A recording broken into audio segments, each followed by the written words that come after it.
Danganronpa.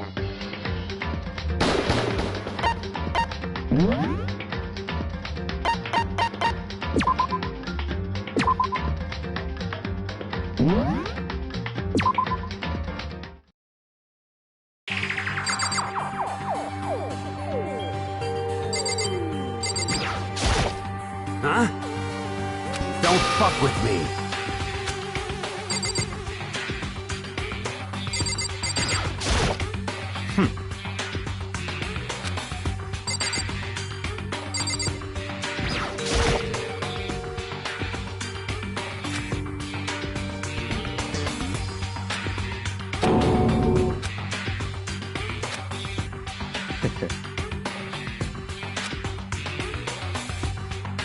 Huh?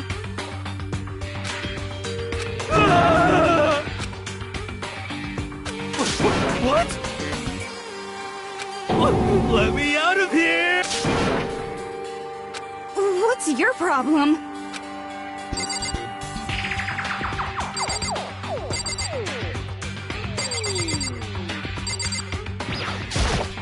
What should I do?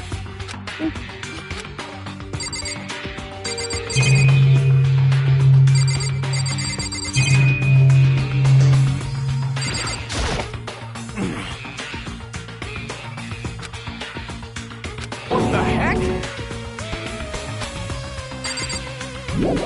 Just a second.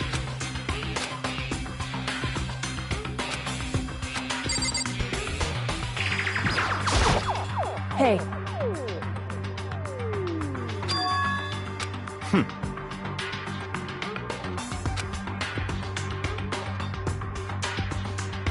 Hey.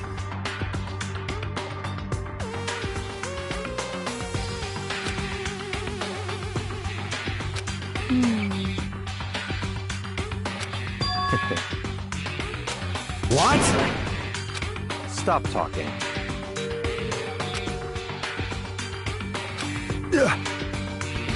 So then.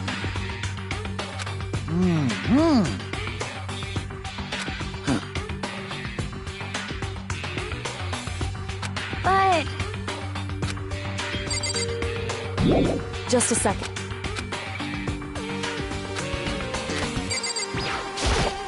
Anyway... Just a second.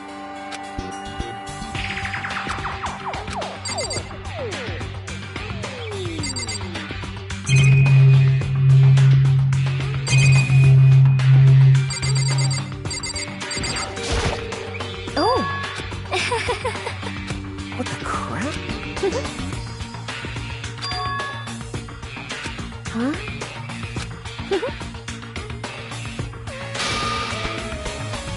Ah!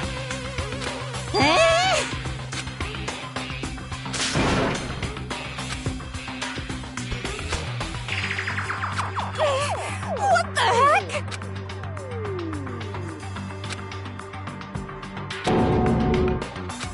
So then...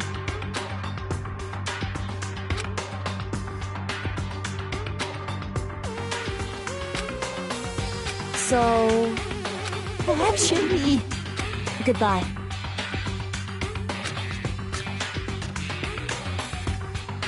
Goodbye. Yo. Hey, damn it.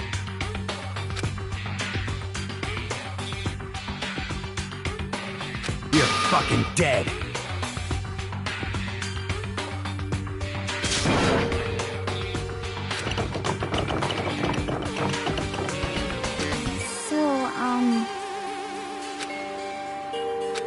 Anyway...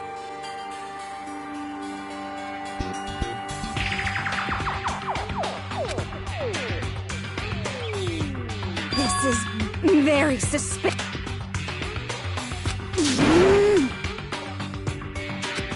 So,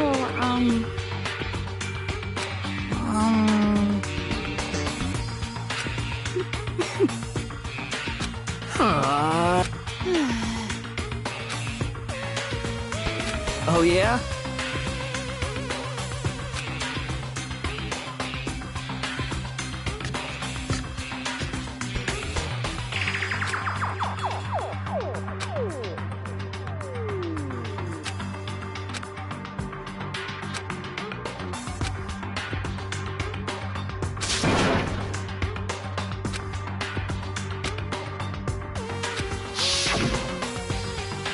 execution is electric chair, bzz, bzz, poison gas, torn apart like a paper plane in a hurricane.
Wait.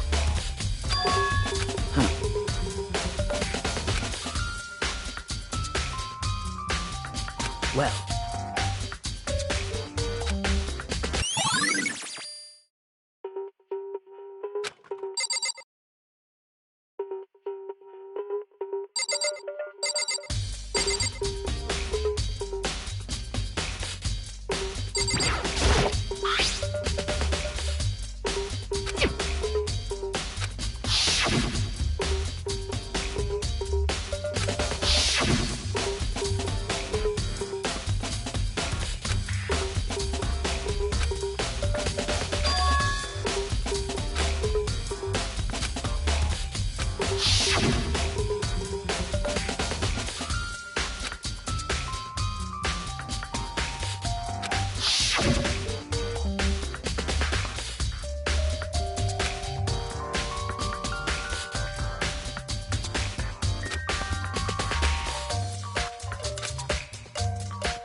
Yo.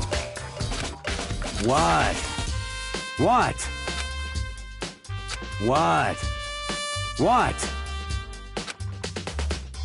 By the way...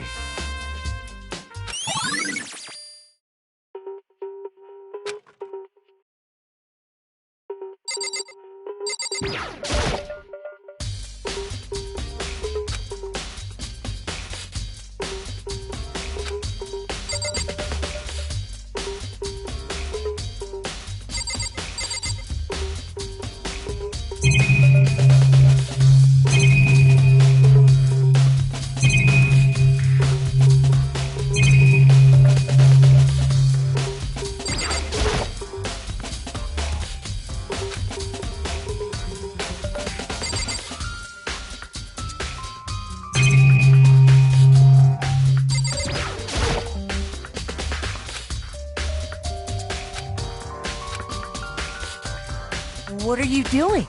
Isn't it obvious? No, not really. I'm Searching? Did you lose a contact or something?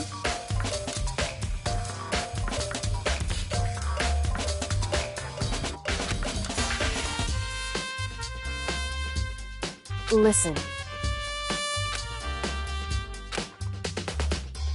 I see. Hey.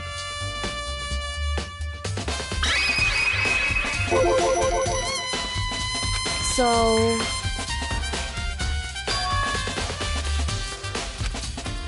Indeed.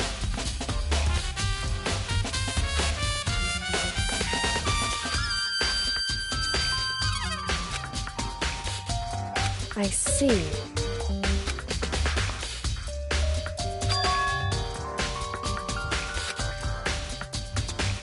Well?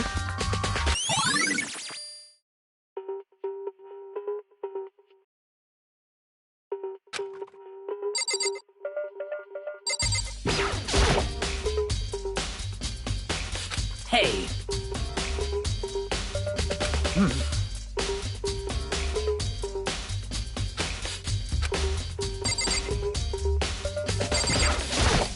By the way...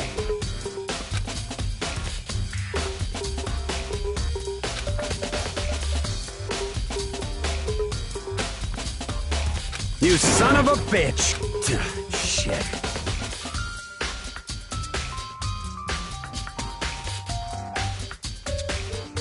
You're fucking dead.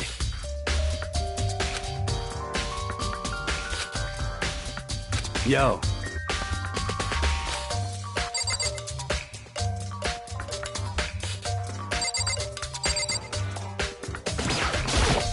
Hey.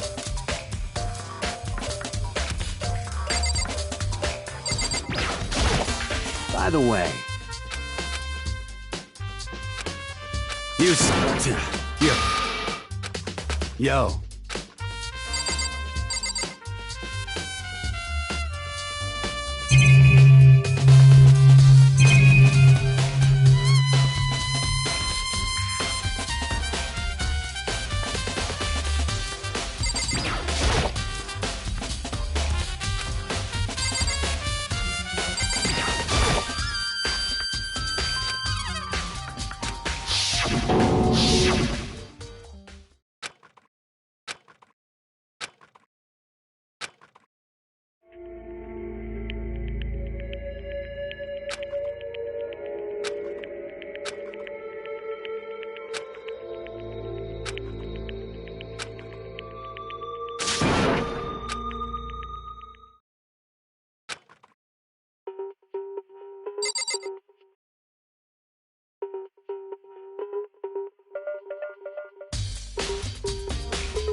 It would seem...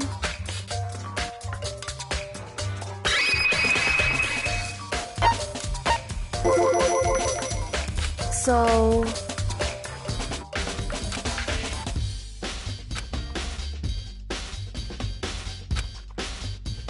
Hey. Whew.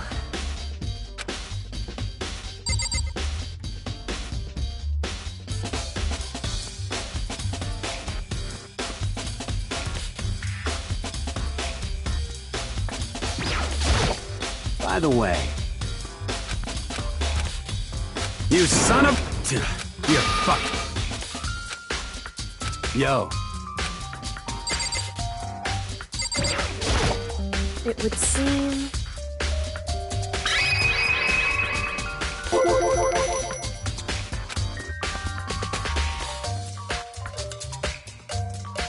Right.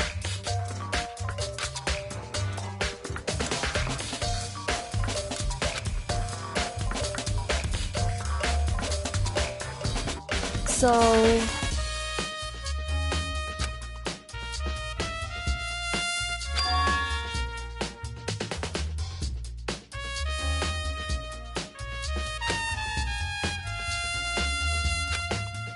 Well...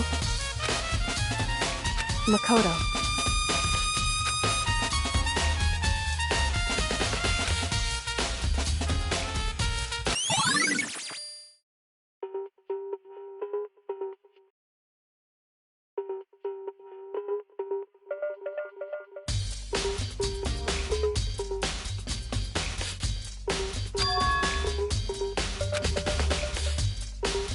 Makoto.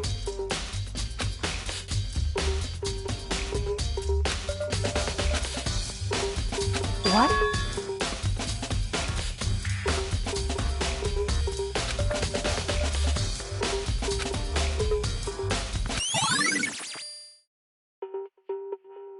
Correct. That's right.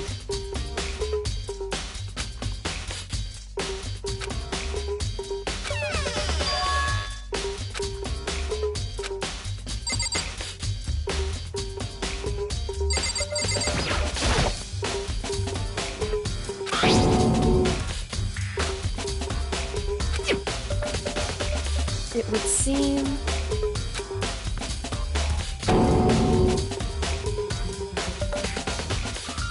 So...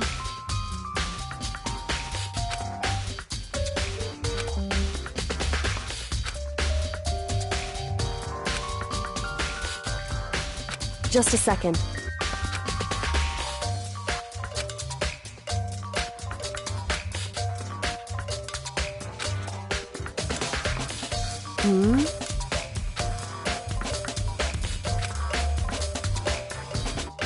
I see.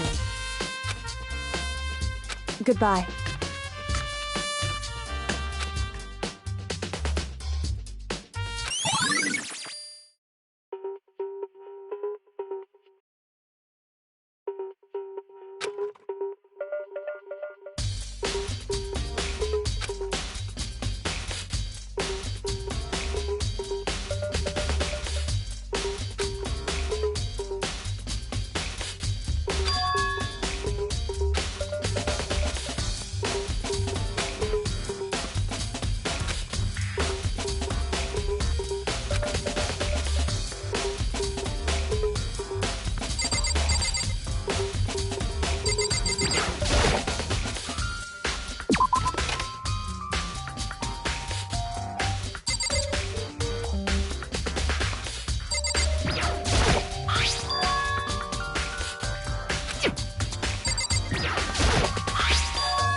Very strange.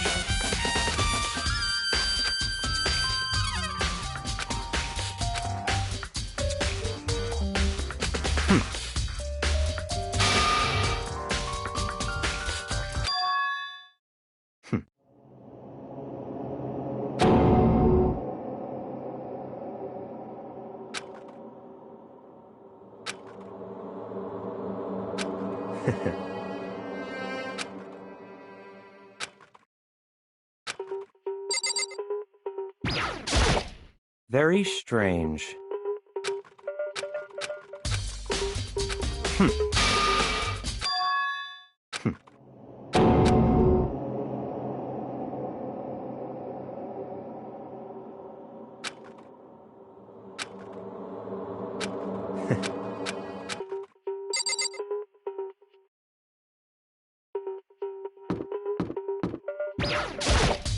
Seems like...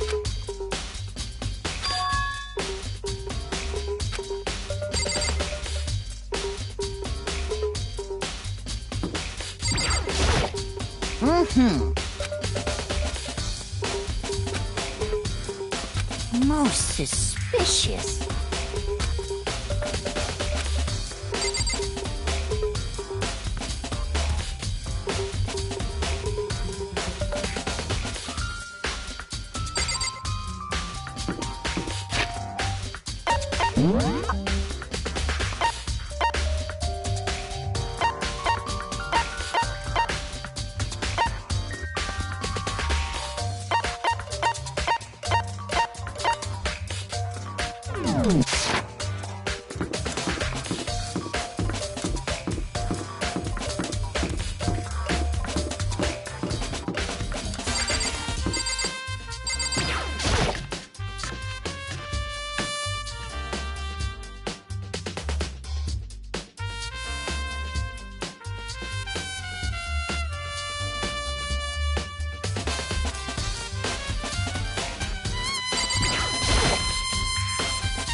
Yeah, totally. That's right. Well...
Listen to me!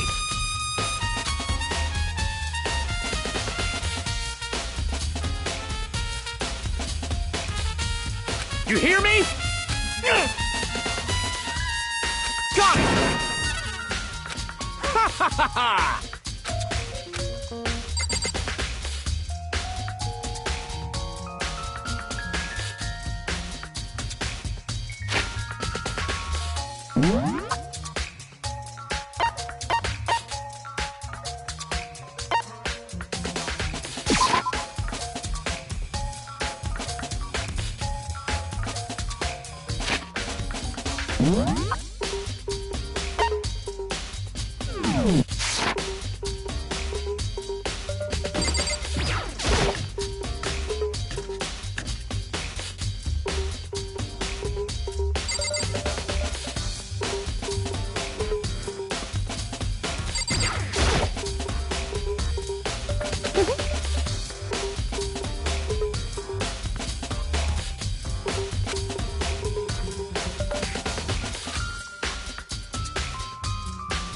Well...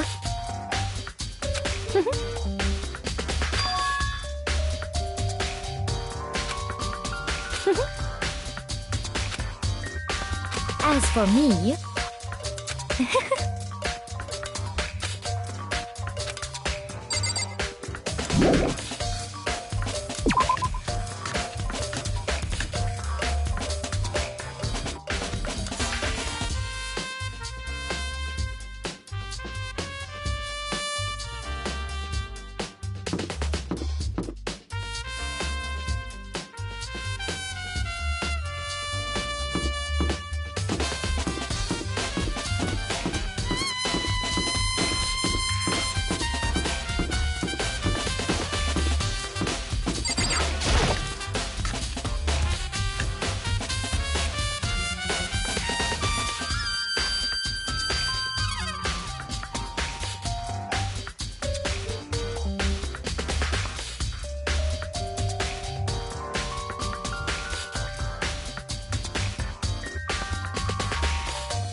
Monokuma, appear!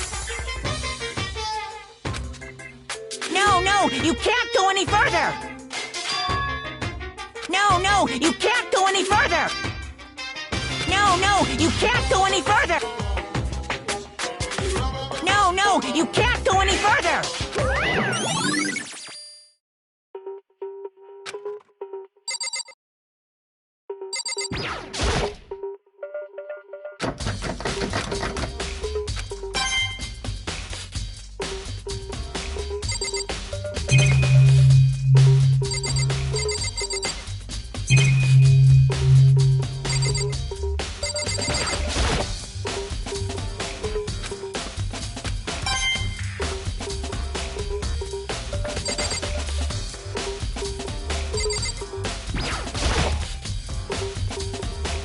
Monokuma, appear! No, you can't! No, you can't go any... No, you...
Such ignorance.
Listen to me!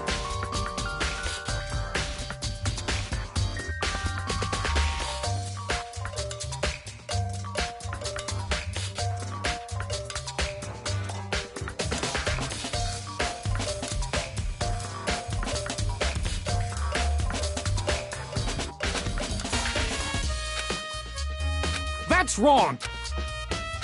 Ha ha ha ha! Count on it! Got it!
Here we go.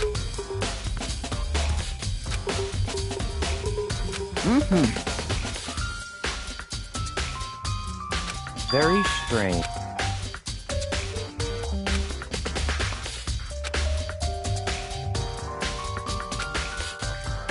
So, in other words,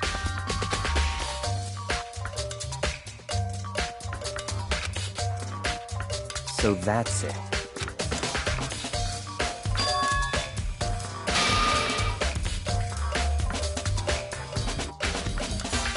Hey, listen! Hey, you bastard! Oh, You... Is it, like... there's no way to think about this in a common sense kind of way. You know what I mean. Completely unforgivable.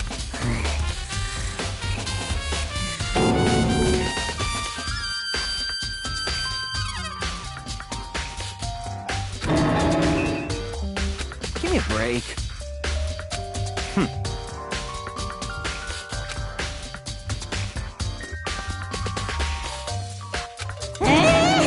What?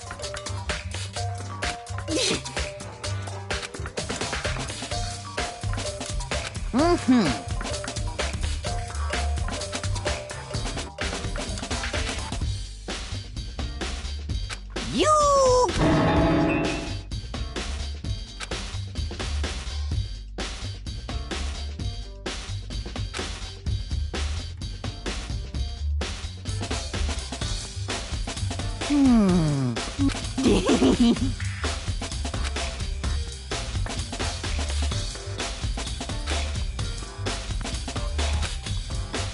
Da da da da da!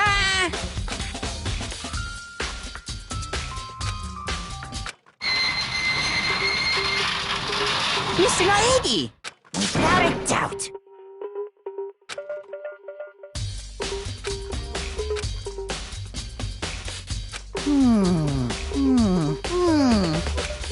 Wah!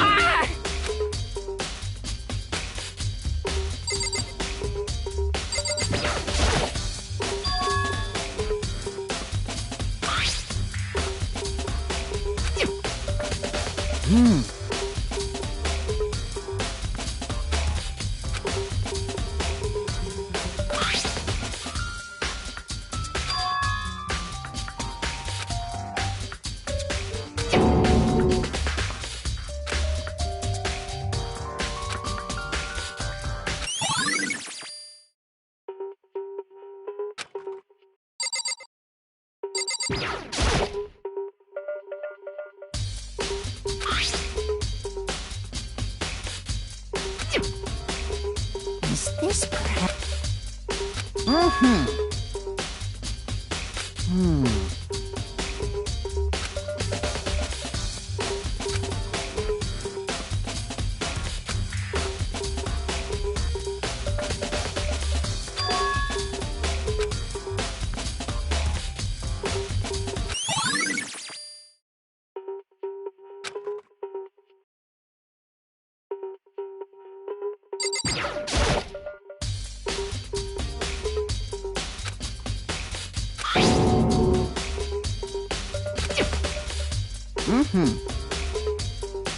Yes, indeed.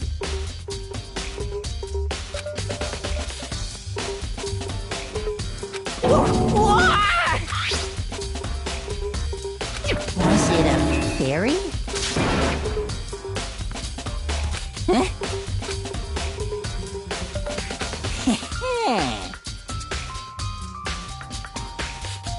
I feel as if... Most suspicious.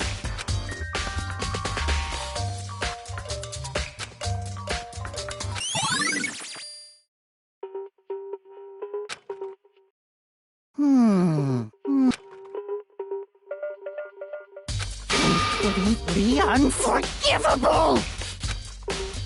That's it! I'm sure of it!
What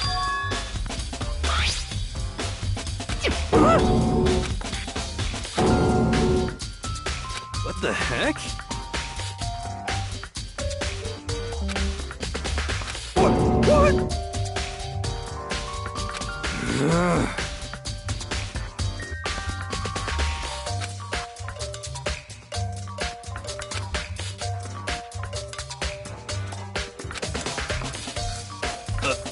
Um...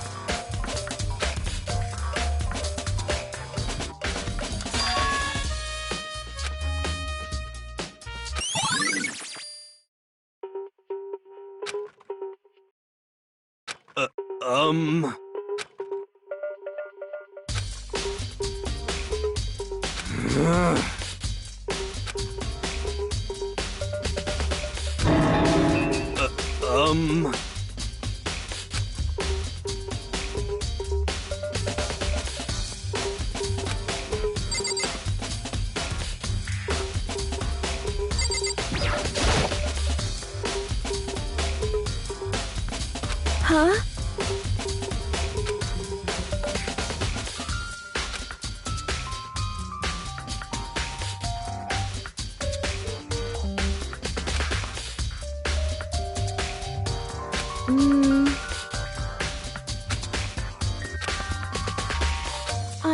I'm sorry.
By the way, You son of a... You fuck... Yo.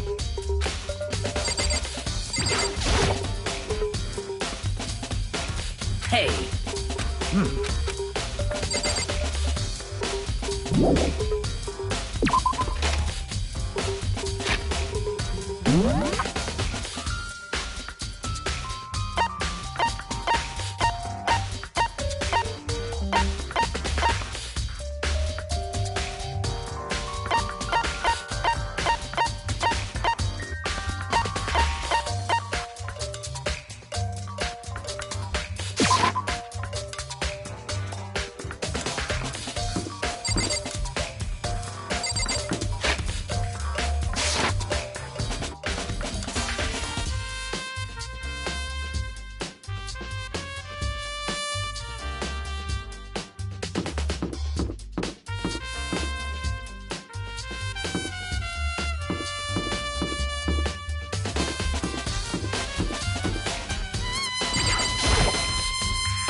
Has...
Mizono, the ultimate pop sensation, lead singer for a world-famous all-girl pop band. For these girls, the glowing spotlight only made them that much more beautiful.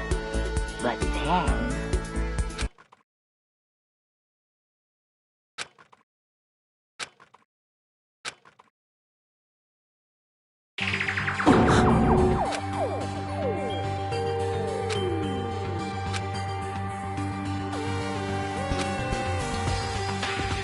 this ultra-successful team suddenly fell apart. None of them will ever perform on stage again. None of them will ever feel the warmth of the spotlight. For Sayaka, there's simply nowhere for her to return to. So here's the billion-dollar question. What, oh what, could have caused the group to go to pieces?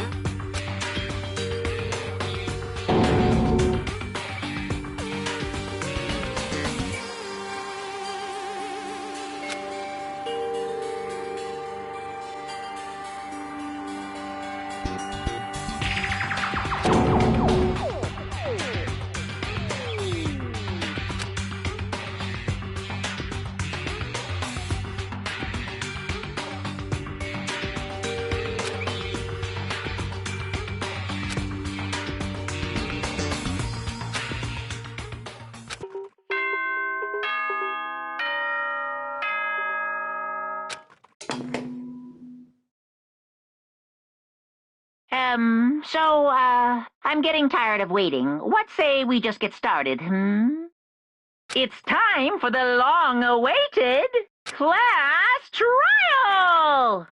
Now then, allow me to appoint a proper location for the proceedings. Please go through the red door on the first floor of the school. See you soon!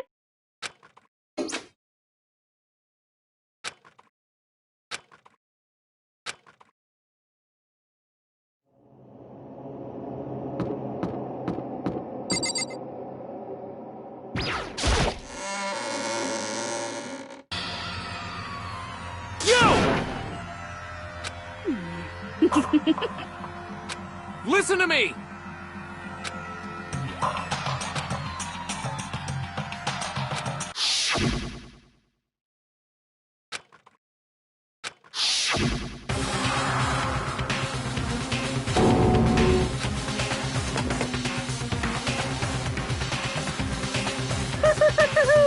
Is everyone here? Okay, then. Please board the elevator in front of you, which will transport you to the courtroom, where all your fates will be decided.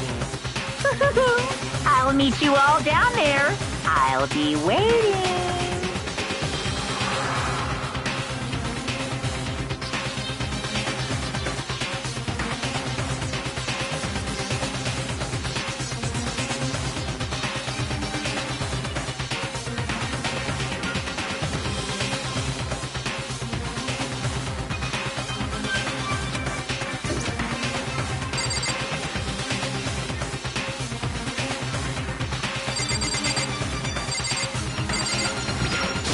What?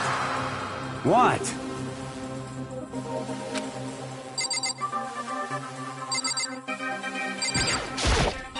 I'm sorry.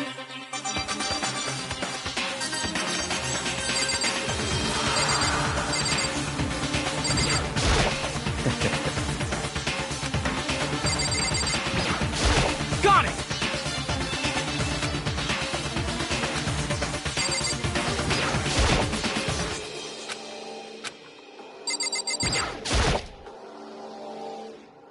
Well then. Yes, indeed. Hey.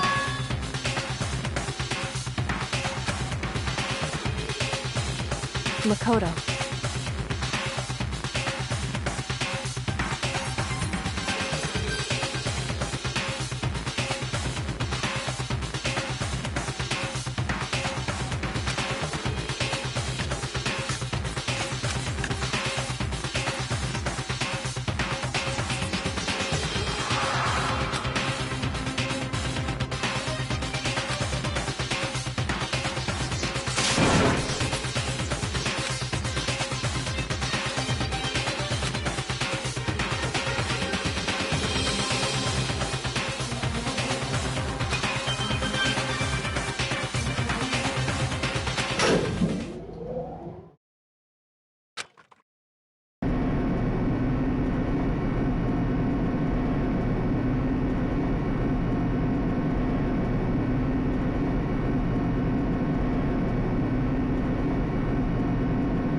Let's begin with a basic explanation of the class trial. So, your votes will determine the results. If you can figure out who done it, then only they will receive punishment. But if you pick the wrong one, then I'll punish everyone besides the blackened, and the one that deceived everyone else will graduate. And the killer really is one of us, right? Of course! Okay then. Everyone, close your eyes. And whoever did it, raise your hand. Don't be a goddamn idiot. Why the hell would they raise their hand? Before we move on and start the trial, can I ask a question real quick? What's going on with those pictures? I feel awful if they got left out just because they died. Friendship penetrates even death's barrier.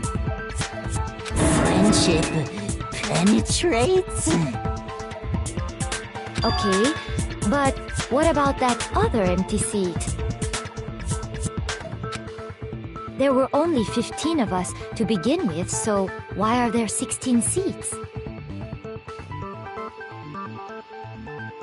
Oh, no reason. It's just that our little courtroom here can technically fit up to 16 people.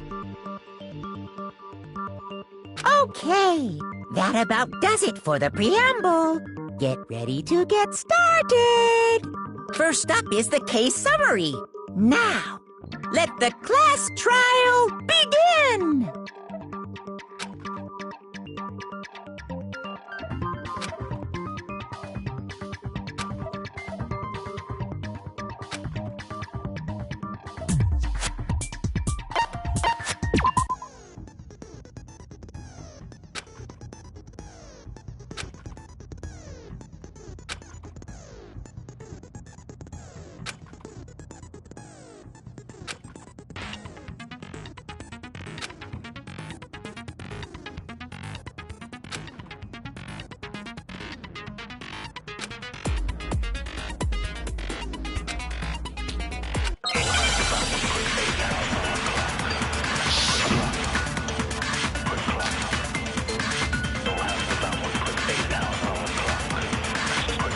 I assert that the one who was murdered was Miss Sayaka Maizono!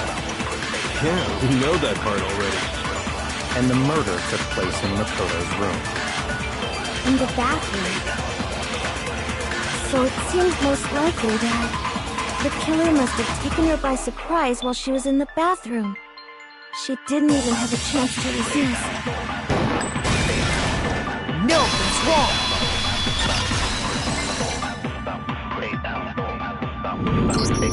Just a second, Chihiro.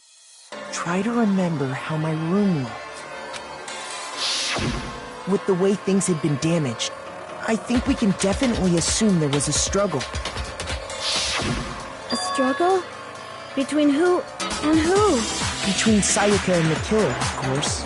So you're saying Sayaka wasn't caught by surprise in the bathroom? She must have been attacked in the main room first. Then, she ran to the bathroom to try and hide. The killer followed her in, and that's where they finished the job. That much should have been obvious after taking one look at the scene. It shouldn't even need explaining. Sorry. Okay, so what's next? Next is the subject of the murder weapon. Wow, this is starting to sound like a real trial.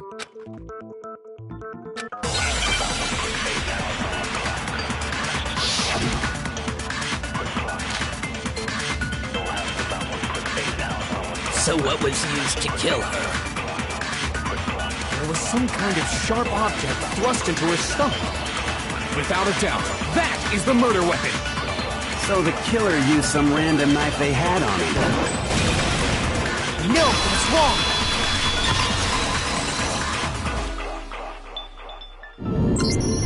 No. I do think it was a knife, but not just any knife. I'm almost positive it was a kitchen knife. Huh? A kitchen knife? After the murder, we discovered that one of the knives from the kitchen was missing. Which means that knife must be the murder weapon. Oh, yeah. I guess that makes sense. You could sort of see the weapon sticking out of her stomach. And if you look real close, I could totally see that being a kitchen knife.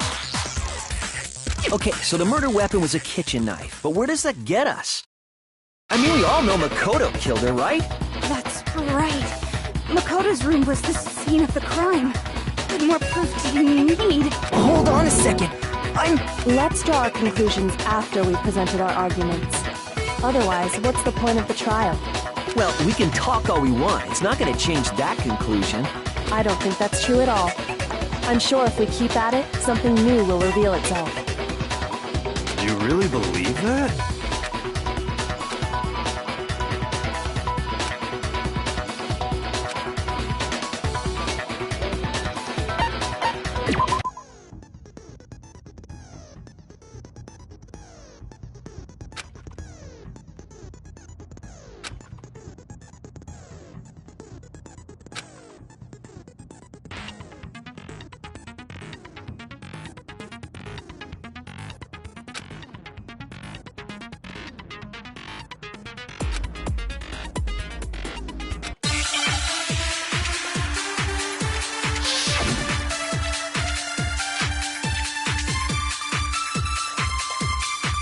So I guess there's no question that the kitchen knife was the murder weapon.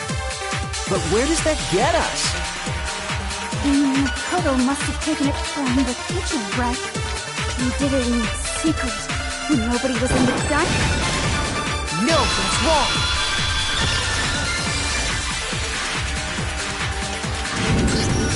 Okay, wait. Hold on. I didn't take the knife from the kitchen. Next, you're gonna say you're not the killer, right? Go ahead and say it all you want. Well, what if I have a witness? What do you think, Hina? Huh? Remember what you were telling me earlier?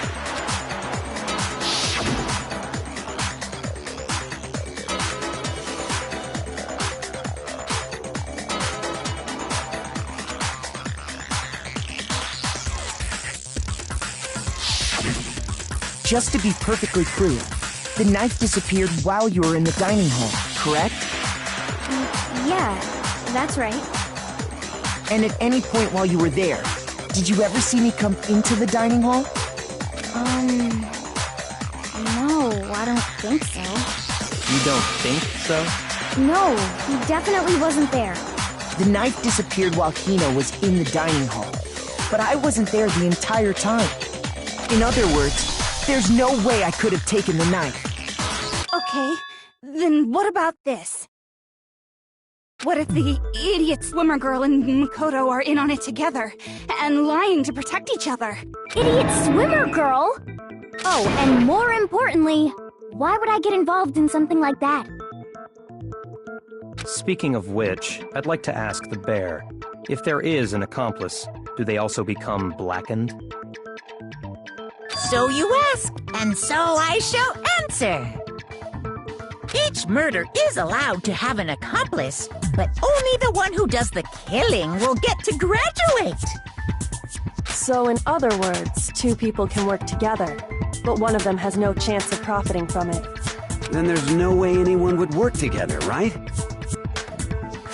But what if they did work together, and they just didn't know about the rule? Good grief! Enough already! No, okay? There are no accomplices in this case! Oops! Did I say that out loud? Anyway, I didn't go to the dining hall, and I didn't take the knife. So I'm not the killer. Okay, so then, who did take the knife? Hina seems the obvious candidate. After all, she just said she was in the dining hall. No way! I swear it wasn't me! Sure, but can you or anyone else prove that? I can. That's right. Sakura was with me the entire time I was drinking my tea. I hate to have to ask, but just to be sure, Sakura's... Me. Right. But then, couldn't either one of them have grabbed the knife? Actually, no.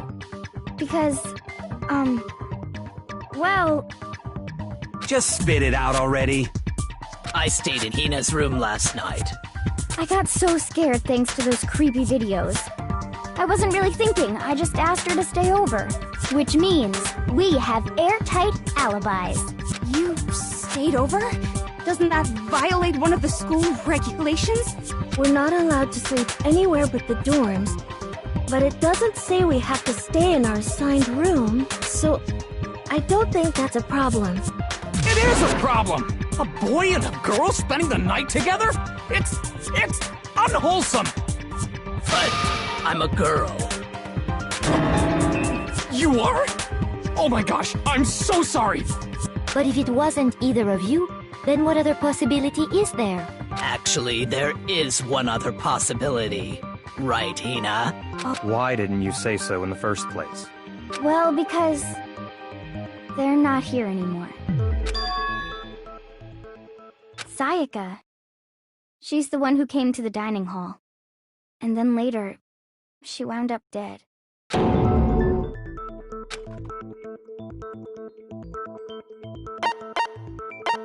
I got it! Then, Sayaka is the one who took the knife? That's the only possibility. And thinking back on it, she was acting kind of unusual. When she came into the dining hall, she didn't even look at us. She just went straight to the kitchen. As she left, she said she just wanted a drink of water. But most likely... the person who took the knife was the victim herself.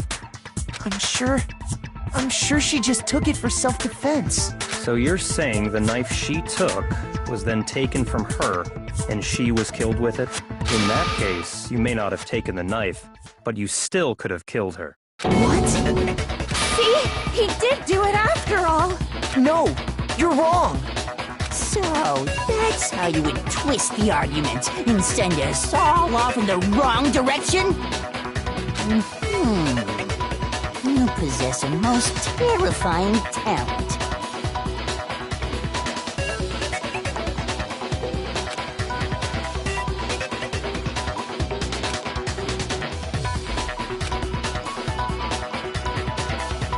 Hold on. It's still too early to decide conclusively that Makoto is the killer, wouldn't you say? Because you see, if the room did belong to the killer, then they did something most bewildering. And until we unravel that little mystery, you simply can't declare that he's the killer. Bewildering? What the hell are you talking about? Something was missing from the scene of the crime that by all rights should have been there. You know what I'm talking about, don't you?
Now I understand!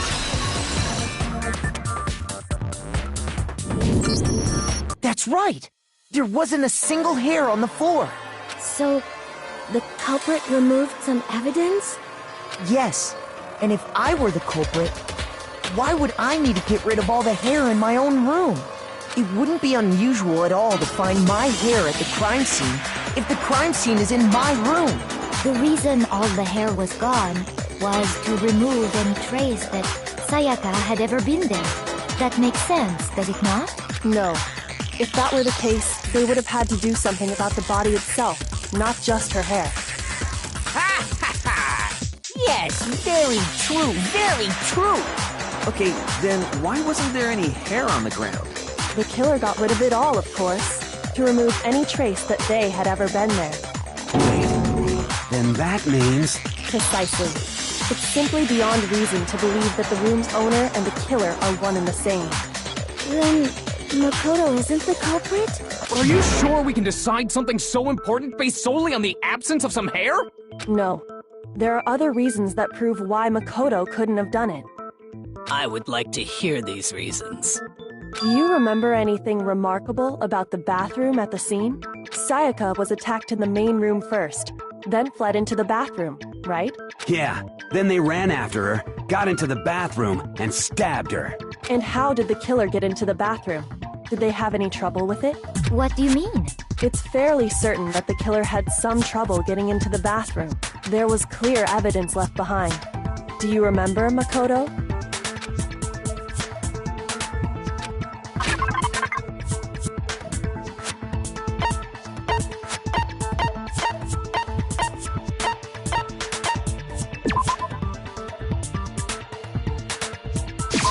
I got it!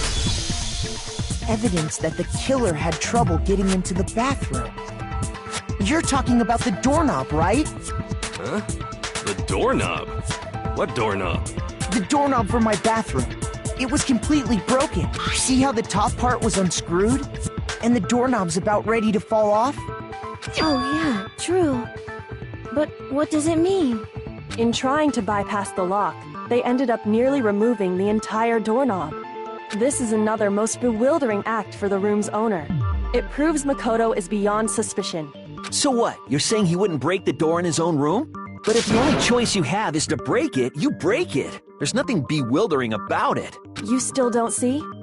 Okay then. Let's take another look at how the incident unfolded. Hopefully that will help you understand.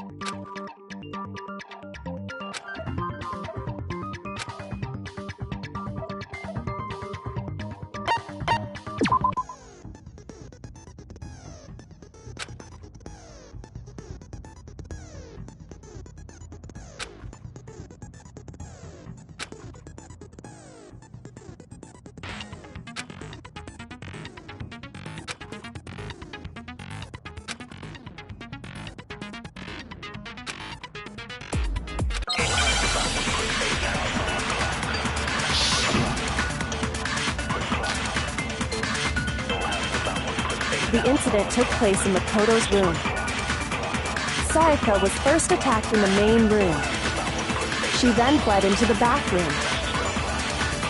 Then the killer ran after her. And they got into the bathroom. At that point, the killer had to try and bust down the door, because Sayaka had locked it. And finally, the culprit had Sayaka cornered. To finish the job, they stabbed her with the kitchen knife. It was you, wasn't it, Makoto?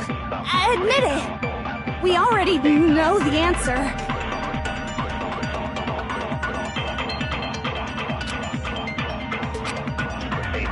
The incident took place in Makoto's room. Sayaka was first attacked in the main room. She then fled into the bathroom. Then the killer ran after her. And they got into the bathroom. Locked it. No, it's wrong!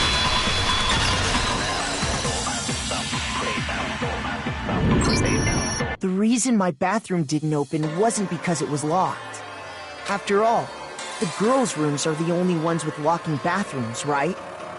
Yes, now that you mention it, that is true. Then why didn't your bathroom door open? Because it was stuck. Huh? What are you talking about? My bathroom door doesn't fit in the frame quite right. Monokuma over there can testify to that. Yup, true as true can be. But you know, you're supposed to be the ultimate lucky student, right? But to have such a cruddy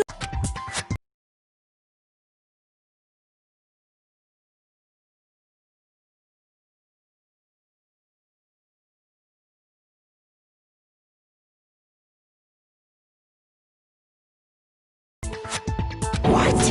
Are you saying the culprit didn't know was that Makoto and Sayaka had switched rooms, which is what led to the misunderstanding about the bathroom.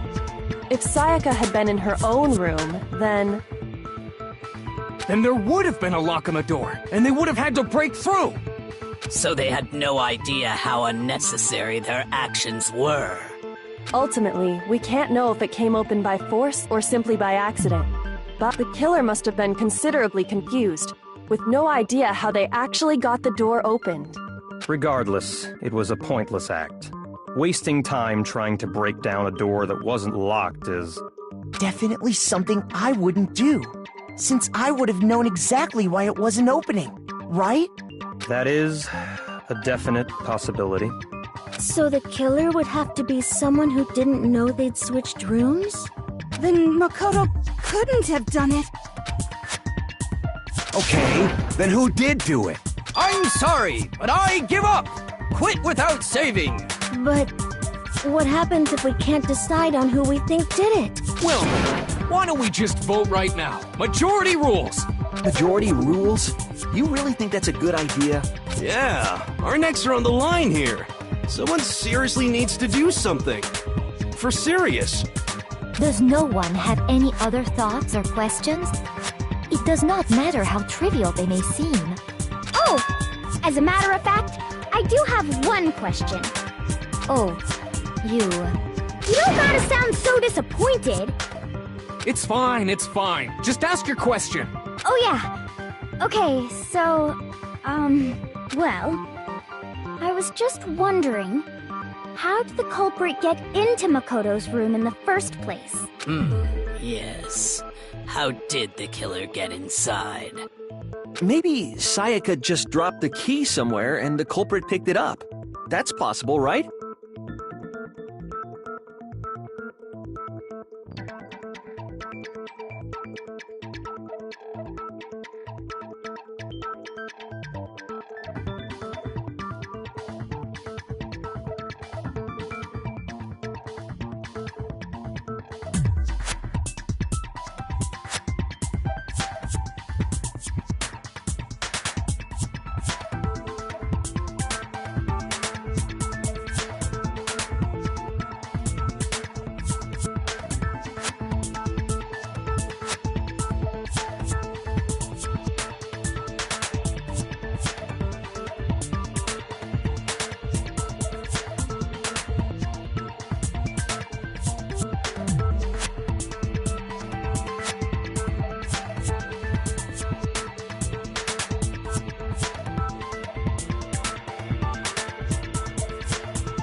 I don't think so. That seems way too convenient.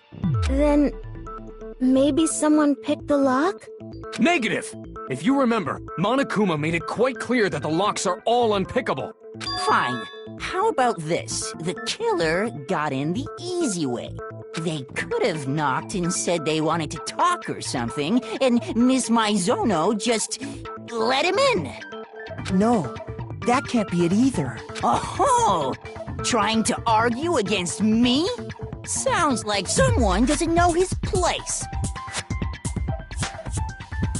Hello? Why exactly can't that be it?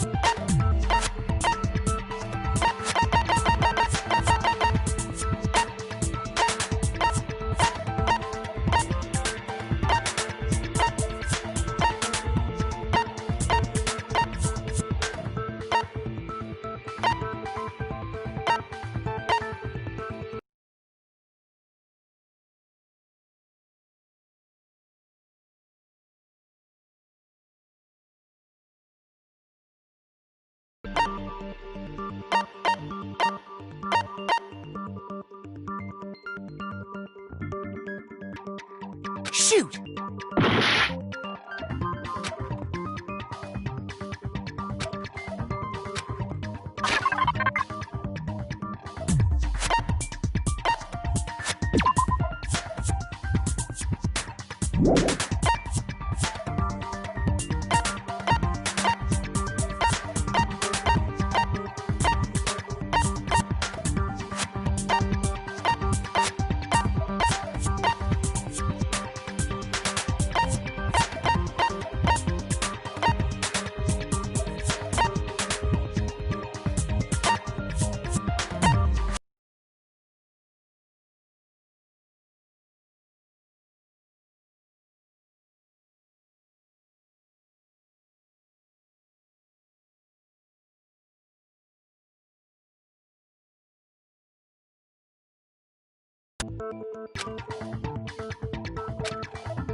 I got it!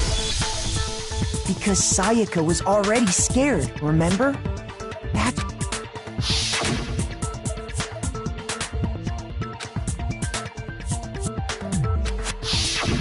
Knowing what she'd been through, I just can't believe she would have opened the door for anyone.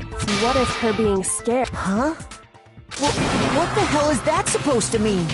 Why would she lie about something like that? I know you don't want to consider it, but look at this and tell me. Can you still deny the possibility?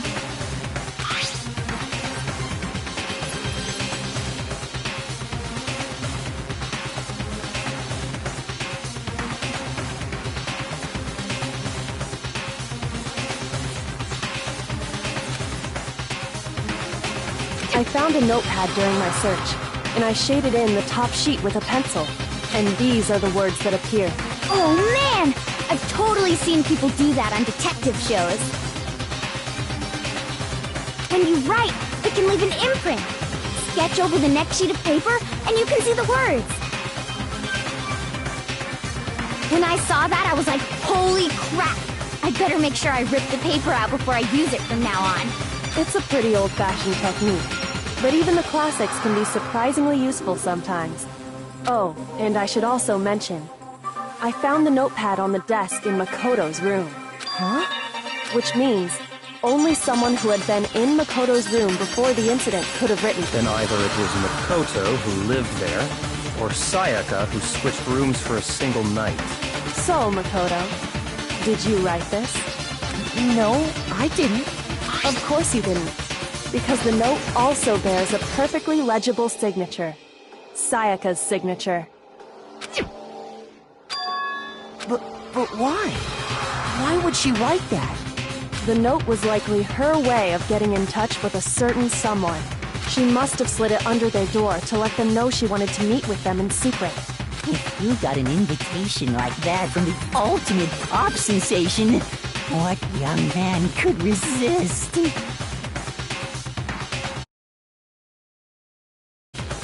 A 2D, so it wouldn't have any effect on me! But can we be sure anyone even got this note? And honestly, even if they did, I do not think they are at all involved in what happened. Huh?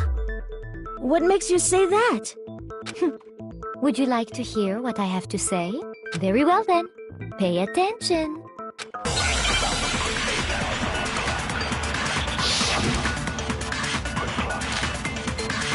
If someone read that note, then they would have gone to Sayaka's room. Exactly. The rooms got switched. They got switched? That's right. The nameplates got switched, just like the rooms themselves.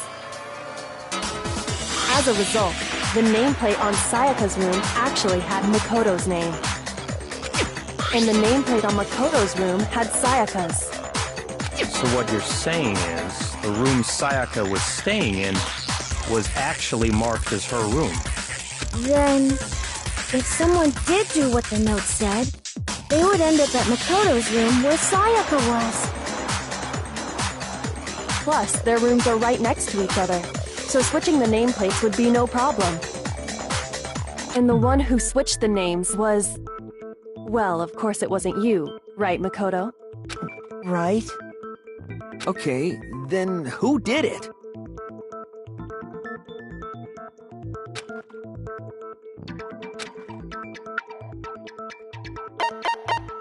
I got it! Me and Sayaka were the only ones who ever knew about us switching rooms. So the only other person besides me who would even know to switch the nameplates was Sayaka. You can also infer as much from her note.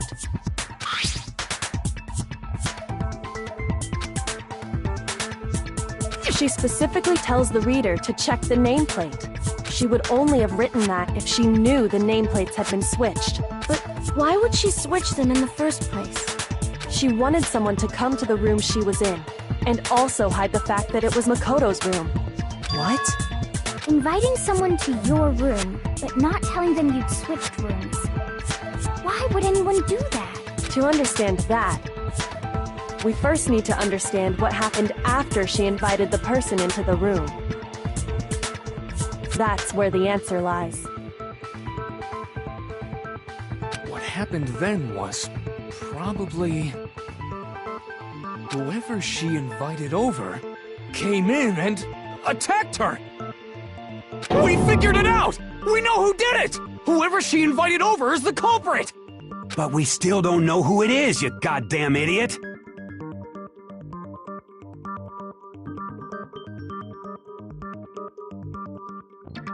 Sayaka fought with her killer there in the room, yes?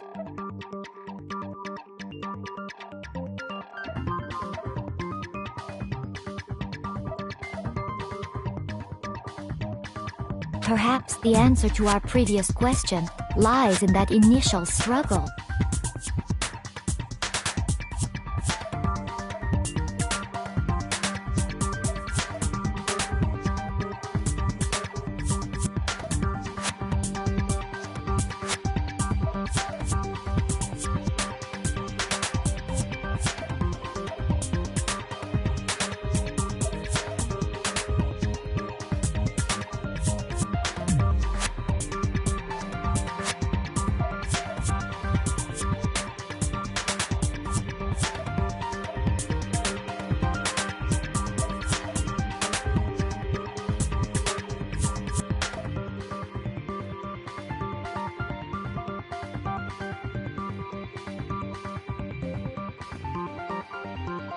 Yes, I think you're right.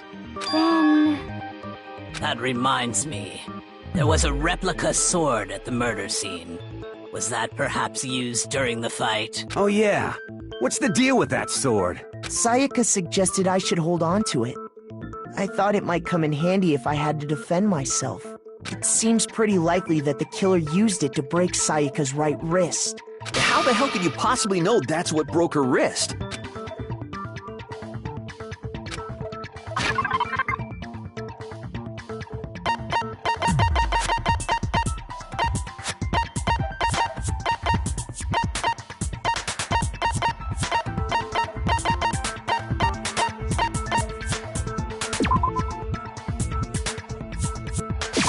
I got it! All you have to do is take a good look at her broken wrist, and it should become pretty clear.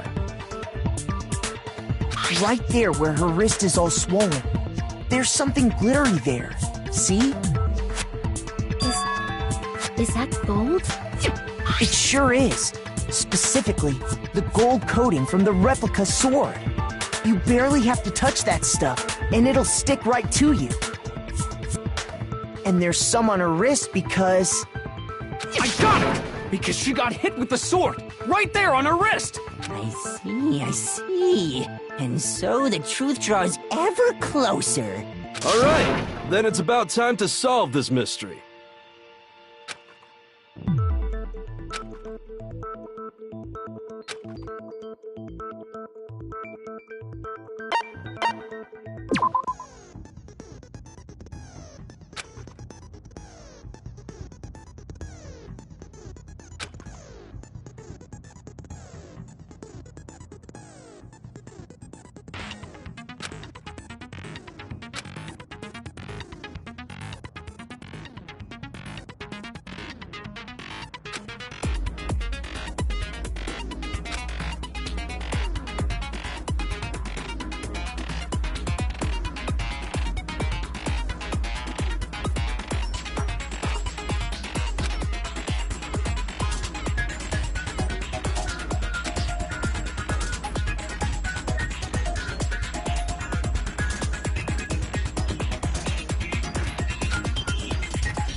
fighting broke out, the culprit grabbed the sword, and that's when the first blow was dealt. A sword-based sneak attack! And that's what broke Miss Mizono's wrist! So, she tried to fight back. She grabbed the kitchen knife she had hidden away. But then the culprit took that from her too. And they killed her with it. And that's exactly what happened.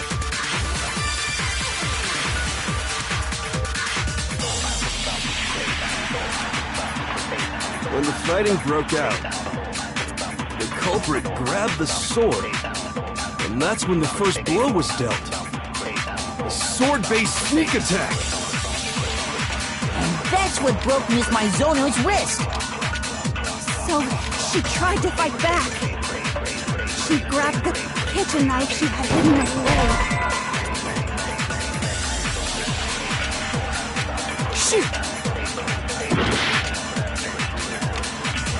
When the fighting broke out, the culprit grabbed the sword, and that's when the first blow was dealt. A sword-based sneak attack!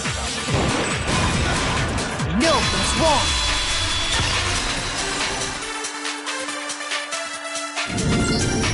Actually, no. I don't think the fight started with the sword. Why not? Because the sword's sheath had been scratched. See? There's a gash in it. Like someone cut into it with something sharp. Something sharp? You mean like the kitchen knife? That was the only sharp thing found at the scene. Stop jumping ahead! Slow down and explain it so I get what the hell's going on. If the sword was used first, there wouldn't be any explanation for the scratch on the sheath. If you were going to attack with the sword, you'd take it out of the sheath first, right?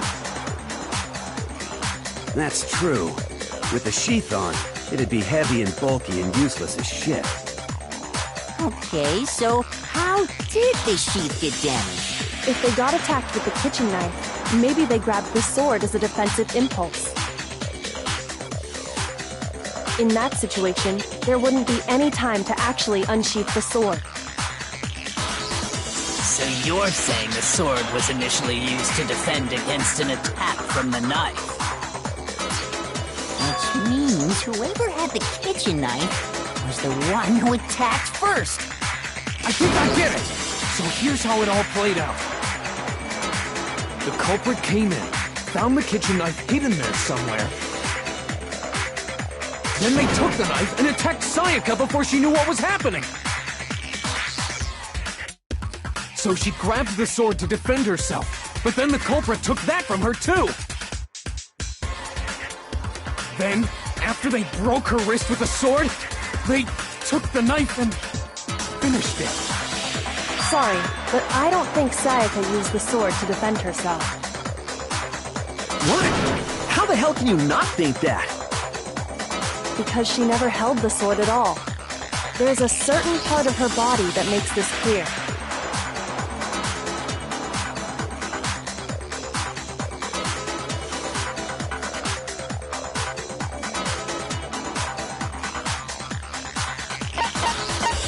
I got it! You're talking about her palms, right? The palms of her hands were perfectly clean, so I don't think she ever picked up the sword. How can you know that just by looking at her palms? Like I said before, the gold coating on that sword comes right off. All you have to do is touch it. In fact, if you look, you'll notice that a lot of the gold has already come off the handle. It's safe to assume that's because whoever used the sword got some of it on their hands.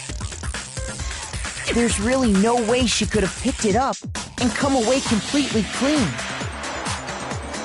Maybe she washed her hands after she escaped into the bathroom. Sorry, but I don't think so. Why do you say that? Is it because you think I'm ugly? No, that's not it at all.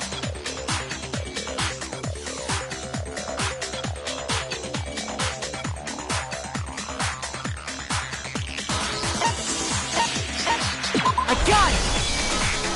According to the Monokuma file, Sayaka's time of death was around 1:30 a.m. In other words, at nighttime. And the water in the bathroom shuts off at nighttime, right? Oh, I didn't know that. Actually, I haven't taken a shower lately. Oh my. You're no different! You smell like a big fat ugly donkey! I'm not sure whether to take that as an insult or a compliment. Insult, obviously. So anyway, if Sayaka never touched the sword, then that means the killer is the only one who used the sword. But hold on. If that's right, then the one who damaged the sheath with the kitchen knife was...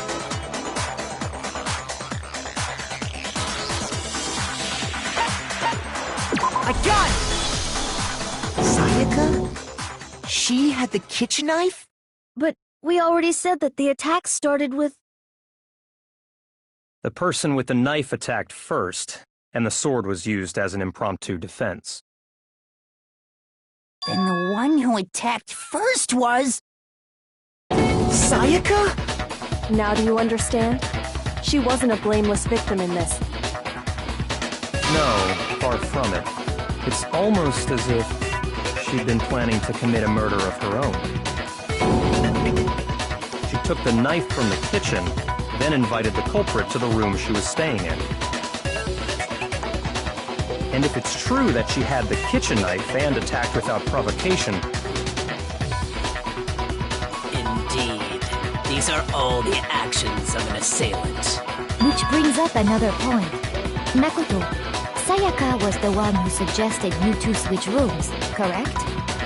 Maybe the reason she wanted to switch rooms was so that she could pin the crime on you. That is a possibility, is it not? Sayaka wanted to... on me? That would also explain why she would switch the nameplates. She wanted to get whoever she had targeted to come to Makoto's room where she was staying. And by committing the murder there, instead of her room, that would implicate Makoto. But for that to work, the target had to be lured out while still keeping the room swap a secret.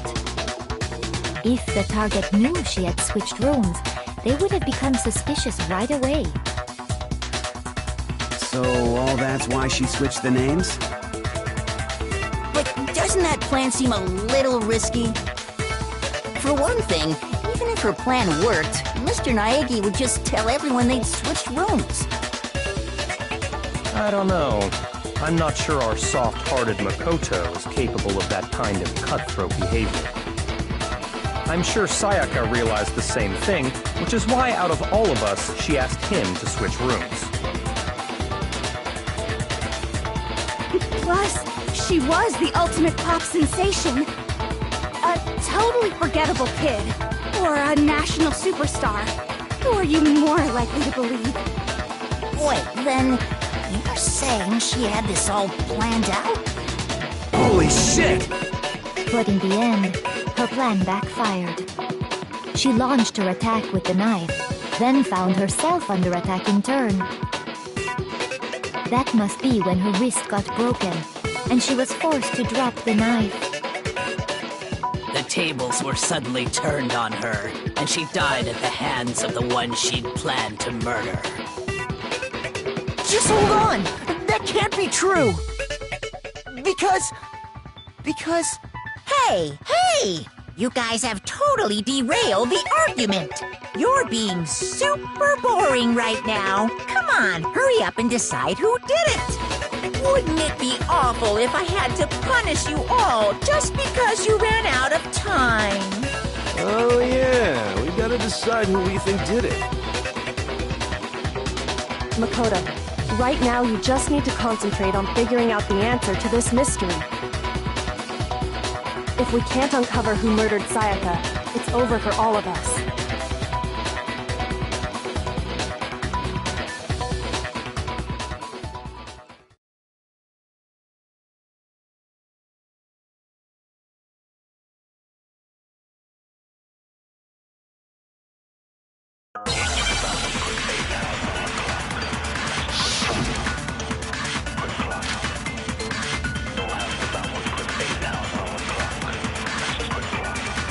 It's easy just to say, hey, decide who did it. But there just aren't any more clues, right? Very well. Then let's review all the clues we've found up to this point one more time. Shoot! It's easy just to say, hey, decide who did it. But there just aren't any more clues, right? No, it's wrong.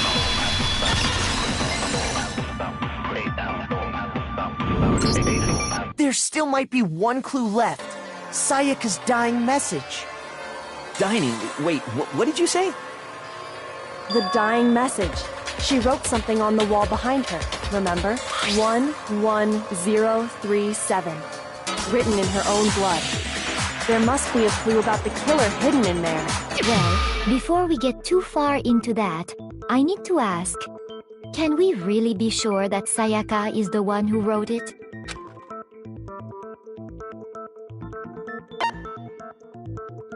I got it! Her left index finger had blood on it. That could only be because she used that finger to write the message. I see. She broke her right wrist during the fight, so she'd have to use her left hand to write. Sure, I think we can all agree Sayaka wrote it. But still, what the heck do those numbers mean? 11037? Hey, Chihiro. You're a computer nerd or whatever, right? You should know all about numbers and shit. No, that's not... Yes, I'm a programmer, but I don't see any kind of meaning in these numbers. Of course. It's because they're not numbers.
What? No, it's just, look at the numbers, assuming they're not numbers.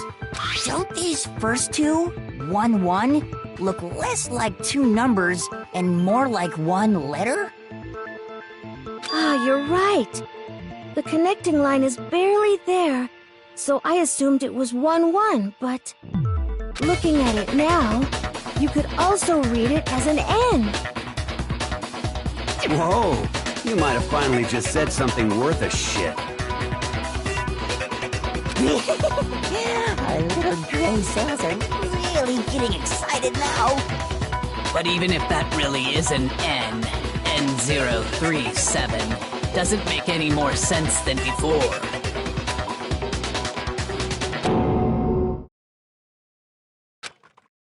Rotate the image 180 degrees.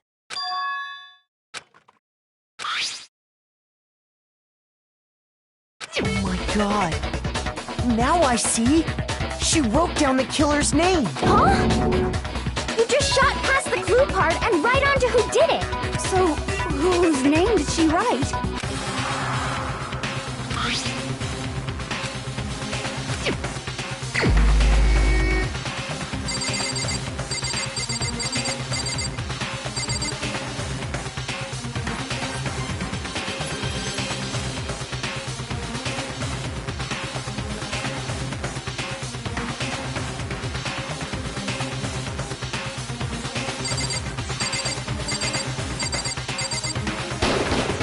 Here's my answer. The key to solving this mystery was simply to rotate the writing 180 degrees. If you turn the message around, it becomes the letters L-E-O-N. L-E-O-N, or more accurately, Leon. What the hell are you talking about? It's just a coincidence. It's just a bunch of random squiggles that happen to look like my name. No, it's not random at all. She wrote that message on the wall behind her as she was leaning up against it. In that position, she couldn't move to write normally, and had to write upside down, as it were. And as a result, when you look at it standing in front of her, it ends up getting flipped. Try it for yourself if you want. Write something sitting like her, and the letters will be inverted. That sounds like one hell of a stretch to me. I'm the killer? You can't just go and say shit like that. If you're not the killer, then why did you try to destroy the evidence? Huh? You know what I'm talking about, right, Makoto? The evidence Leon tried to get rid of?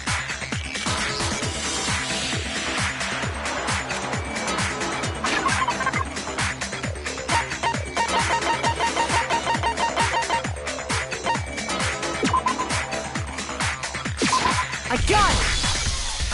You mean the burnt shirt piece I found laying on the ground by the incinerator, right? As the killer stabbed Sayaka, they must have gotten some of her blood on them. And to dispose of the shirt covered in the victim's blood. But one piece burned off and got left behind. And the killer didn't notice. If they had, they most certainly would have panicked. Isn't that right, Leon?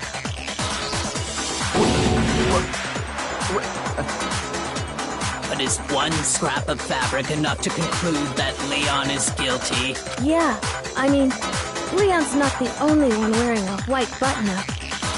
That's right! There are plenty of other people here with shirts like mine. With just that one little charred piece, there's no way you can say for sure who it belongs to. You're right. That alone isn't enough. But there are some other points that may reveal the truth. Are you finally starting to understand? The answers to all the riddles are right here. Yeah, I think so.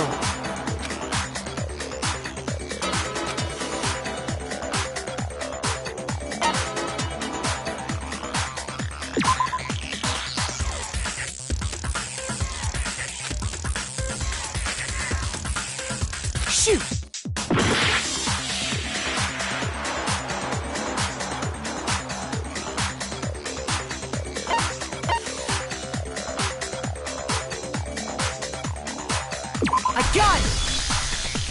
If you look closely at how the shirt was disposed of, we should be able to figure out who the killer is. Oh yeah, that's a good point. I think I know what you're gonna say. You can't reach the incinerator without opening the gate in front of the trash room, right? And obviously, you wouldn't be able to hit the switch to turn it on either.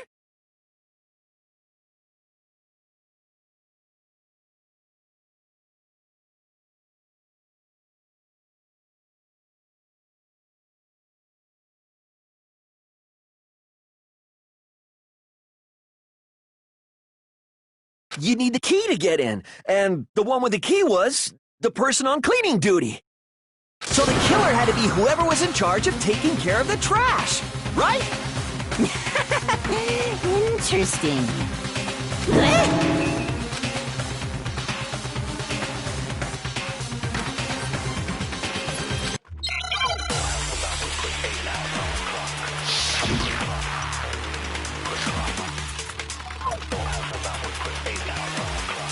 The key to the trash room. Whoever was on cleaning duty must have had it, right? So the only one who could get to the incinerator was the person in charge of the trash?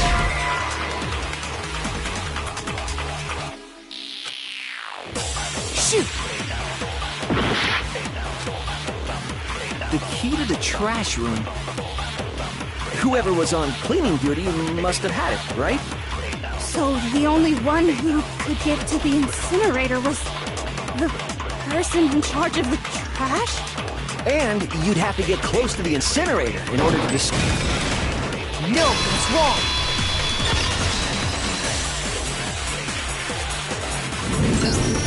Hold on. I think I know how someone could dispose of the evidence without using the trash room key. But if you can't get past the gate, you couldn't possibly turn on the incinerator. Yes, you could. If you used this. What is it, some kind of glass ball? It's busted to hell. Actually, it was supposed to be a crystal ball, but,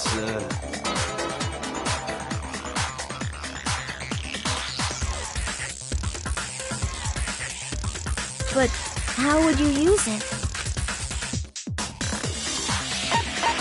I got it!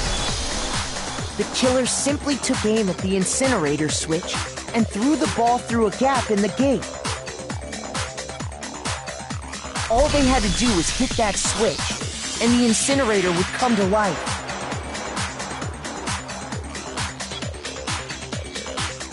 Someone threw a gap in the gate? Remember what you said before, Hifumi?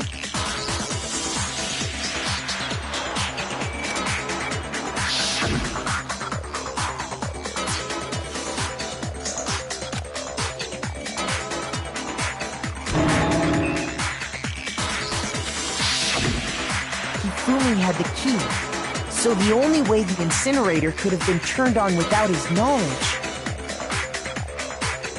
was because the killer was able to hit the switch without opening the gate. Once they got the incinerator going, all they had to do was ball up the shirt and toss it in. Hey, come on! What the hell is this? All you have to do is look at the scene to note the shards of broken glass, the incinerator left running, the piece of shirt that escaped the fire. If the killer had been on cleaning duty, the evidence would have been taken care of much more thoroughly. Wait, no, just hold on. But the distance from the gate to the incinerator has to be at least 30 feet, right? The pinpoint accuracy you'd need to throw a glass ball that far and hit something that small. Could someone really do that? That's right! There's no way! It'd be impossible! Difficult, absolutely. Impossible? I don't think so. Because the killer is...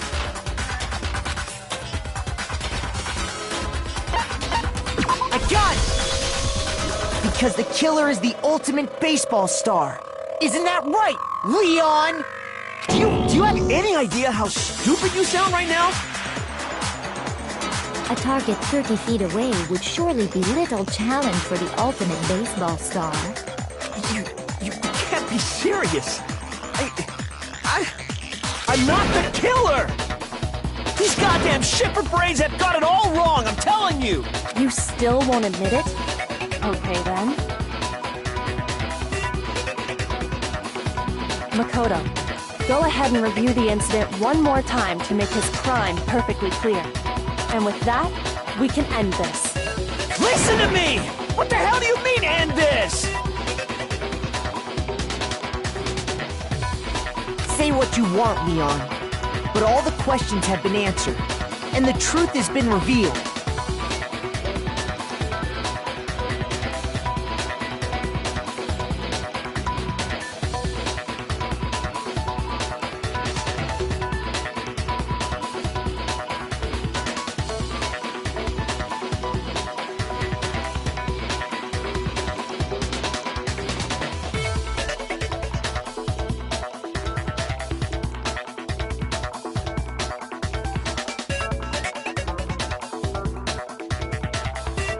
Now here's what happened.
killer is you! I think I'd better take one more look back at the case from the beginning.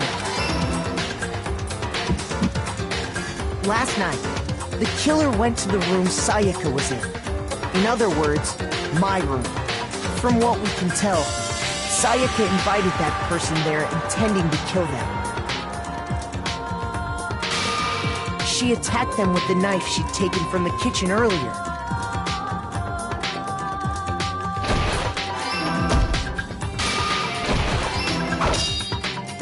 But then something happened that she wasn't prepared for. They grabbed the fake sword I put in my room and fought back. During the struggle, a strike from the sword broke Sayaka's right wrist. And that's when she lost her grip on the kitchen knife. Finding herself cornered, Sayaka panicked and ran into the bathroom.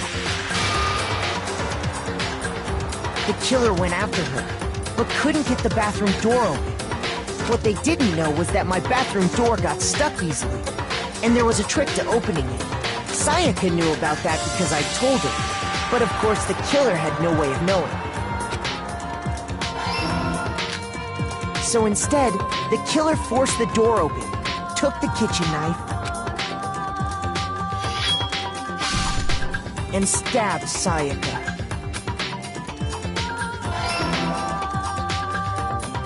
But with what strength she had remaining, Sayaka left a dying message. To keep the killer from noticing, she wrote it on the wall behind her. And with that, all her strength was gone. With Sayaka dead, the killer quickly began destroying the evidence.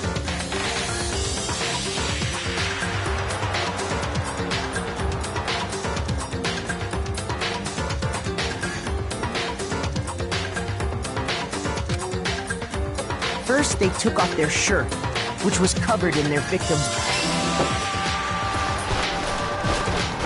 Then they took the lint roller in my room. They wanted to make sure they got rid of any trace they'd ever been there. Afterwards, the killer headed to the trash room. To destroy their blood, they tried to burn the shirt using the incinerator there. But the trash room was blocked off by an especially sturdy gate, preventing access to the incinerator. So they came up with a plan to use Hiro's crystal ball, which he'd left in the laundry room. The killer managed to throw the ball through the gap in the gate and hit the incinerator switch. For any normal person, that'd be an impossible throw. But the killer had the confidence to take a shot. And that's because the killer was the ultimate baseball star. The crystal ball, thrown with absolute precision, hit the switch on the incinerator, which then quickly roared to life.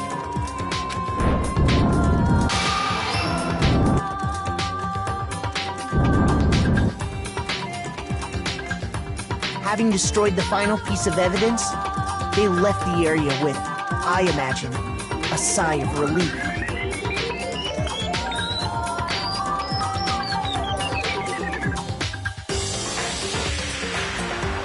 But there was one thing they missed. Part of the shirt they'd thrown into the fire burnt away and fell out of the incinerator. The killer didn't notice this, and so left behind a piece of indisputable evidence.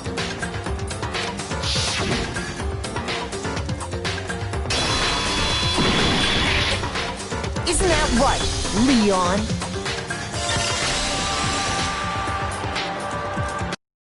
It would appear that Hiro simply forgot his crystal ball in the laundry room. You went there to try and wash the blood out of your shirt, and that's where you saw it, right? Seeing the ball, you thought of a way to take care of everything. So, Leon, do you object to anything that's been said? Do I object? Hell yes, I object! Of course I do! I object, I object, I object! I mean, all of this is just a bunch of stupid theories! You need evidence! Where's the evidence? Without evidence, it's all bullshit! It's bullshit and I refuse to acknowledge it! Well then, I guess this is as good a time as any to present the evidence that proves you did it. Makoto, I believe you're in possession of that evidence.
When the killer removed the screws from the doorknob, they didn't use anything from your room to do it.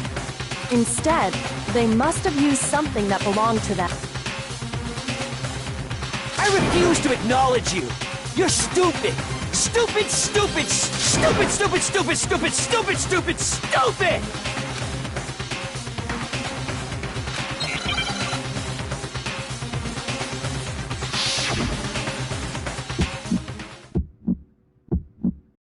Where's your proof? You kidding me? Not a chance! It wasn't me! Stupid! You lie! Stop talking! Shut up! Where's your proof? You kidding me? Not a chance! Stupid! You lie! Shut up! Where's your proof? Where's your proof?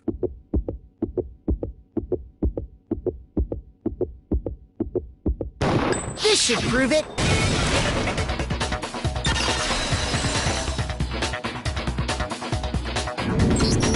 The screws on the bathroom doorknob were removed. I wonder what kind of tool the killer used to remove them. I mean, it had to be a screwdriver, right? Oh yeah, I'm pretty sure the toolkits we got each had one inside. And that must be what he used. There aren't any other tools anywhere. But the toolkit in my room had clearly never been used. That's because the culprit didn't know it was your room. They thought they were in Sayaka's room. Only the boys got toolkits, so the killer naturally assumed there wouldn't be one in there. Okay, then whose toolkit did the killer use? Stupid, stupid, stupid! It had to be their very own toolkit. Stupid, stupid, stupid, stupid, stupid! Leon, would you mind showing us your toolkit?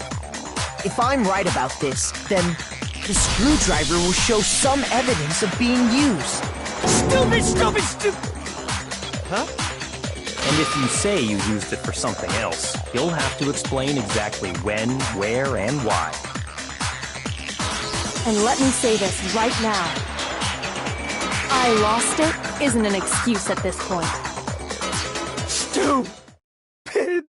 Stupid.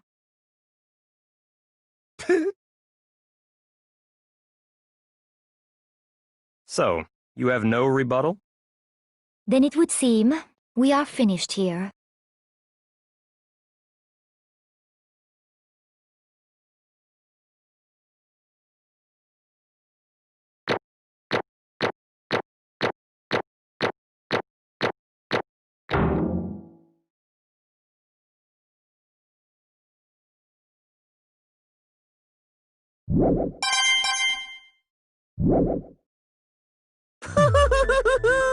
Looks like you've reached your verdict. Then are we ready to cast our votes? You all have a lever in front of you. Use it to make your selection. Oh, just to remind you all, make triple sure you vote for someone. You wouldn't want to be punished for something so minor, right? Okay, then let's get excited! Who will be chosen as the Blackened? Will you make the right choice or the dreadfully wrong one? What's it gonna be? What's it gonna be?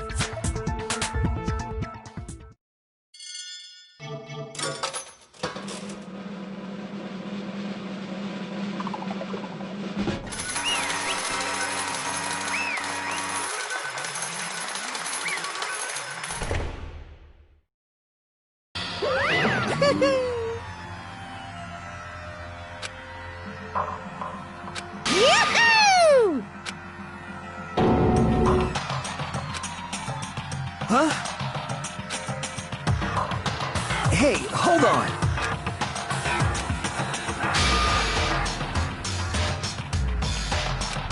But...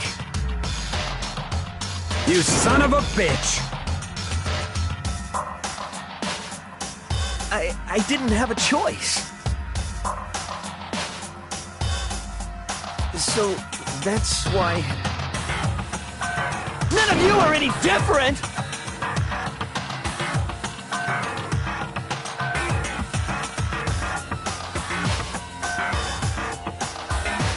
I was just... unlucky. That's all. Hey! Come on!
No matter what happens, please always be there for me.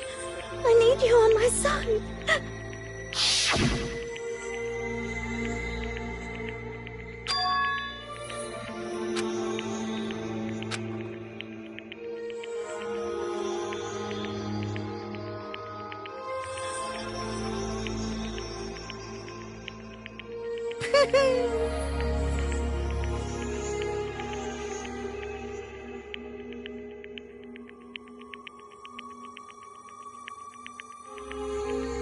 Ba-bum, ba-bum.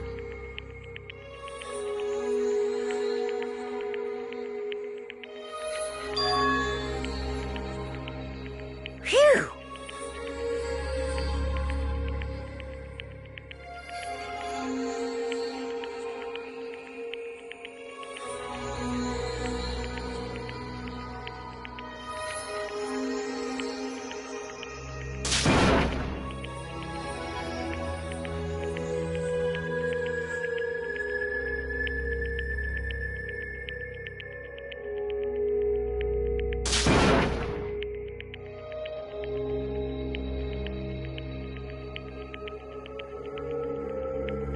That's enough.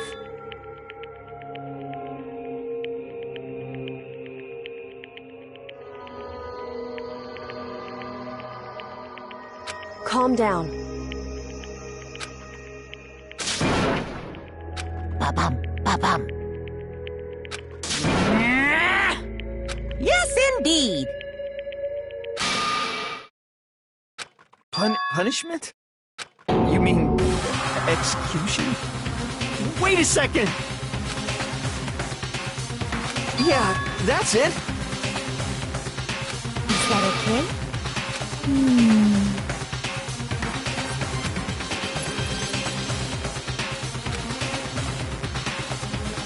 Do you understand? So, that's... Oh!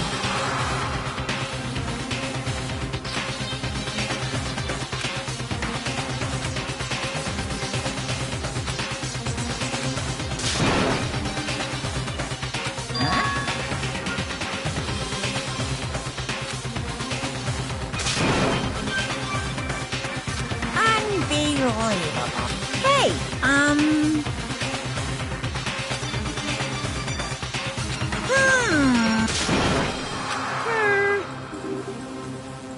Thrills, chills, kills!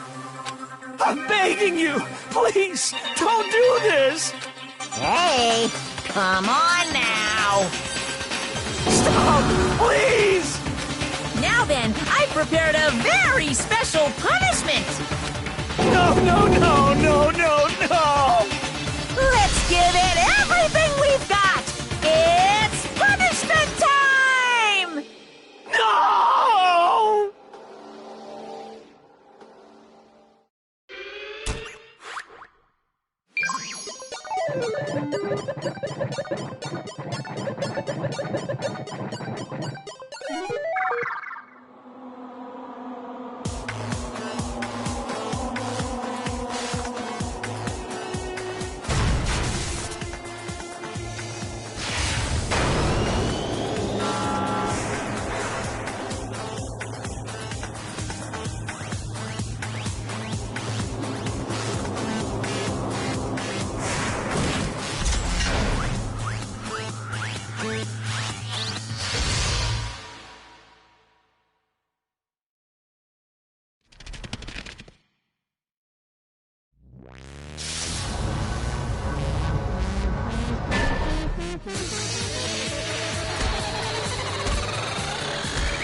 Extreme!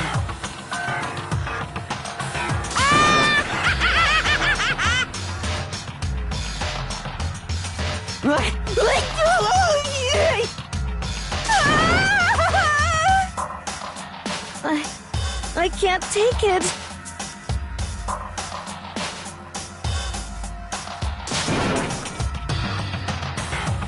Well?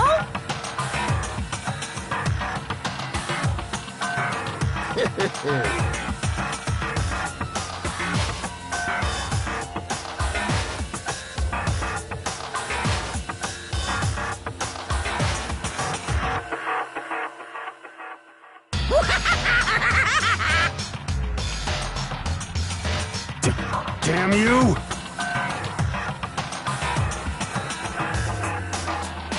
What the heck?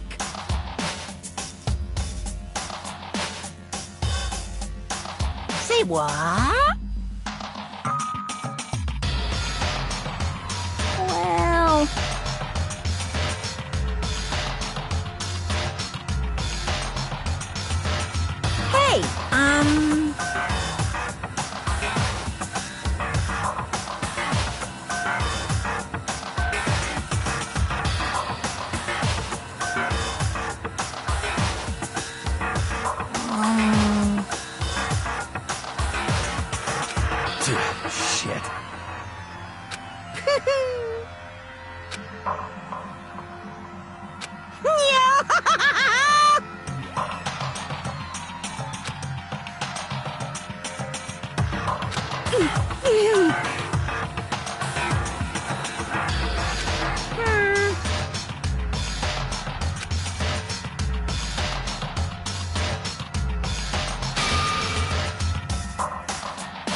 Hey.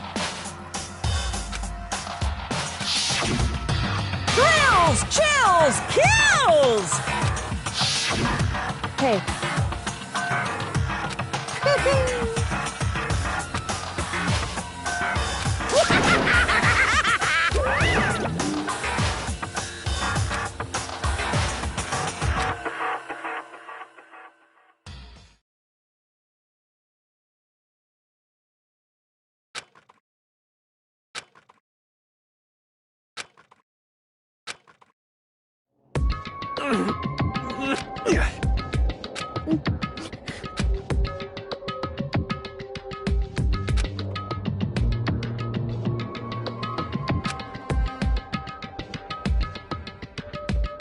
Just a second.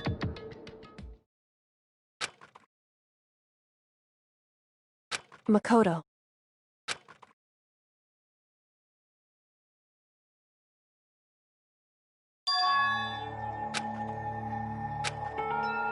Listen.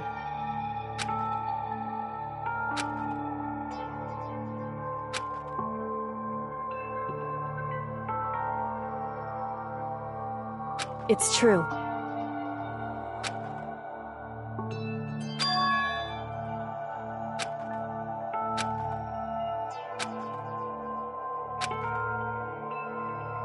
However,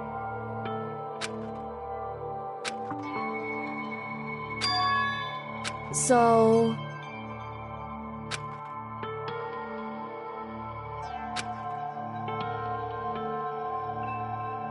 Certainly. Anyway...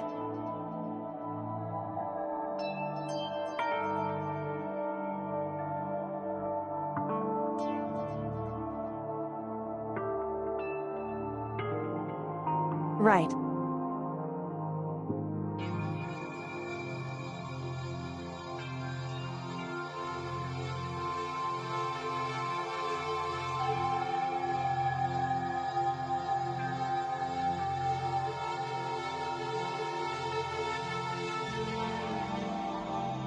Correct.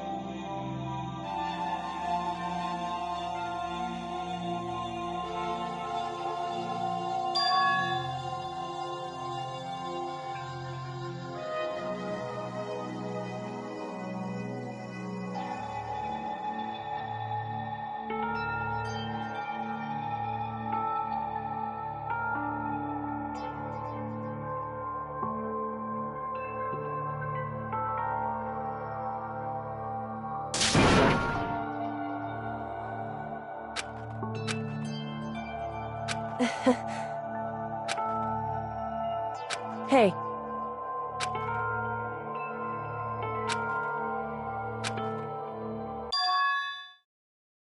What?